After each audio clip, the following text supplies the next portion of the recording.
আপনি যে সাবজেক্টেরই হন না কেন, আপনি যখন শিক্ষকতা পেশায় অংশগ্রহণ করার জন্য ভাইভা পরীক্ষা দিতে যাচ্ছেন, তখন কিছু প্রশ্ন আপনার কাছে খুব কমনলি চলে আসতেই পারে। যেমন ধরেন, আপনাকে বলা হতে পারে যে আচ্ছা বলুন তো যে মহামান্য আর মাননীয় এ দুটোর মধ্যে পার্থক্য কী। তো এই ব্যাপারগুলো কিন্তু খুব জেনারেল ব্যাপার স্যাপার। সেক্ষেত্রে আপনাকে জানতে হবে যে মহামান্য আমরা কাদেরকে বলতে পারি, আমরা মাননীয় কোন পর্যায়ের ব্যক্তিকে বলতে পারি। আবার আপনার কাছ থেকে জানতে চাইতে পারি যে মনে করুন মুদ্রা এবং টাকা এইটার মধ্যে কি পার্থক্য। তো মুদ্রা এবং টাকার মধ্যে তো আপনার পার্থক্য জানিনি, দেন হয়তো সেটা ইজিলি বলে দিলেন। এবার কত টাকার মুদ্রায় সবার জন্য শিক্ষা কথাটা লেখা আছে, এটা কিন্তু আপনি খুব ভালো করে জানতে হবে, কারণ আপনি শিক্ষক হিসেবে ভাইভা পরীক্ষা দিতে যাচ্ছেন। আশা করি আপনারা সেটা জানেন। তো বাংলাদেশের লাস্ট যে নোট সেটা কত এবং কত সালে সেটা কত তারিখে কি হয়েছে, প্রকাশিত হয়েছে, এমন কি জানতে চাইতে পারে। আচ্ছা, সরকারি নোট বলতে বা সরকারি মুদ্রা বলতে আপনি কি বুঝেন?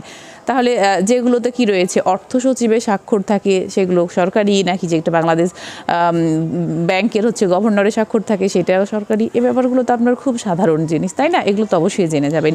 আরও মোস্টলি কিন্তু আপনাকে খুব বেশি তারা আপনাকে এতটাই দ্বিধাদ্বন্দ্বে ফেলে দেয় যে বিশেষ করে যারা জুনিয়র পরীক্ষা দিবেন অথবা আপনার ভালো একটা অপরচুনিটি আপনার জন্য ওয়েট করছে, তাদের জন্য বলা হয় যে আচ্ছা আপনি কেন ওই বা 12,000 টাকা বেতন বা 12,500, বা বড়জোর প্রভাষক হতে গেল সেখানে 22,000 বেতন, এই বেতনে আপনি কেন শিক্ষকতা পেশায় আসবেন? আপনি তো অনেক ব্রাইট স্টুডেন্ট, আপনার জন্য একটা ব্রাইট ফিউচার ওয়েট করছে।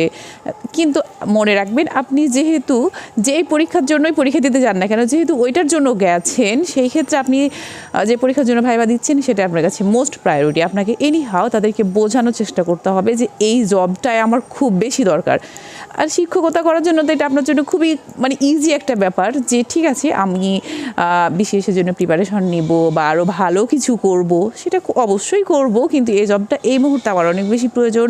আমি দেশের জন্য সেবা করতে চাই এবং এটা এমন একটা জব যেটা আজীবন আমাকে শিক্ষার মধ্যেই রাখে, পড়াশোনার মধ্যেই রাখে, তাই না? তাহলে আমি গিয়ে আমার যে ভবিষ্যৎ প্ল্যানিং সেটাও কিন্তু আমি এখান থেকে চালিয়ে যেতে পারবো, যেখানে আমার পড়াশোনাতে স্টুডেন্টদের উপরও কোনো ইফেক্ট পড়বে না, বরং আমি যখন আমার ফিউচারের জন্য একটা প্রস্তুতি নিব সেটা আমার স্টুডেন্টদের জন্য কাজে দিবে।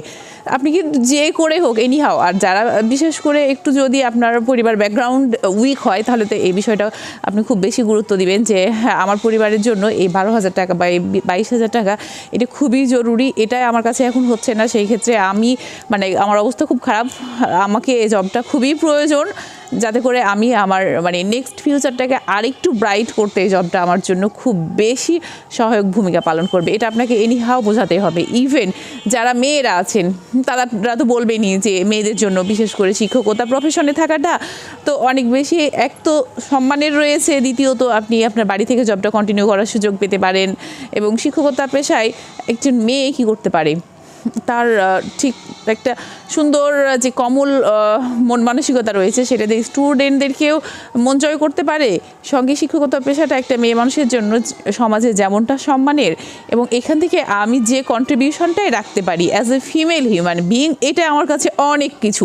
আপনাকে এইভাবে একটা বোঝাতেই হবে যে আপনি এই চাকরিটা আপনার জন্য সত্যিই দরকার, সেটা জুনিয়র পর্যায়ে হোক, আপনার হাই স্কুল পর্যায়ে হোক, অথবা আপনার জন্য কলেজ পর্যায়ে হোক। তো এই কমন প্রশ্নটাতে আপনাকে কিন্তু খুব বেশি ঘামিয়ে ছাড়ে। দেখা যায় যে আপনি হয়তো বললেন যে আমার জন্য, আমরা নর্মালি বলে থাকি চাকরিটা দরকার, কিন্তু ওনারা আপনার কাছ থেকে এমন করে বলবে যে আপনাকে অনেক বড় স্বপ্ন দেখিয়ে যে আপনি তো একদম প্রাইম মিনিস্টার হচ্ছেন সাপোজ, এমন কিছু বলে একদম আপনাকে গিয়ে ওইখান থেকে ডিমোটিভেট করার চেষ্টা করি। কিন্তু আপনি একদম নিজের যে যুক্তিগুলো এগুলো আগে অ্যাডভান্স প্রিপারেশন নিয়ে যাবেন যে আমি আমার অবস্থানটা কিভাবে দৃঢ় রাখতে পারি। তারপর আপনার কাছে জানতে চাইতে পারে যে আপনার সম্পর্কে 2-3টা ভালো দিক এবং 2-3টা মন্দ দিক বলুন। এই প্রশ্নটা কিন্তু খুব কমন এবং ইটস দ্য ট্রেন্ডিং টপিক নাও। হ্যাঁ, তো সেই ক্ষেত্রে আপনি অবশ্যই নিজের সম্পর্কে 2-3টা ভালো এবং 2-3টা দুর্বল যে পয়েন্টগুলো রয়েছে সেগুলো পয়েন্ট আউট করে যাবেন। এছাড়া ভাইভাতে তো দেখা যায় কি প্রশ্ন করবে, এর তো কোনো আপনাকে বাউন্ডারি বা মার্জিনালাইজড করা হয়ে যায় না যে এর মধ্য থেকেই প্রশ্ন হবে। সেই ক্ষেত্রে যে সমসাময়িক সাধারণ জ্ঞানের ব্যাপারগুলো রয়েছে এগুলো অবশ্যই জেনে যাবেন, আর নিজ নিজ সাবজেক্টের জন্য তো একটা ভালো প্রস্তুতি রাখবেন। তো শিক্ষার্থী বন্ধুরা সবাই অনেক বেশি ভালো থাকেন। আজকের ক্লাসটি এ পর্যন্ত, দেখা হচ্ছে পরবর্তী ক্লাসে। আল্লাহ হাফেজ।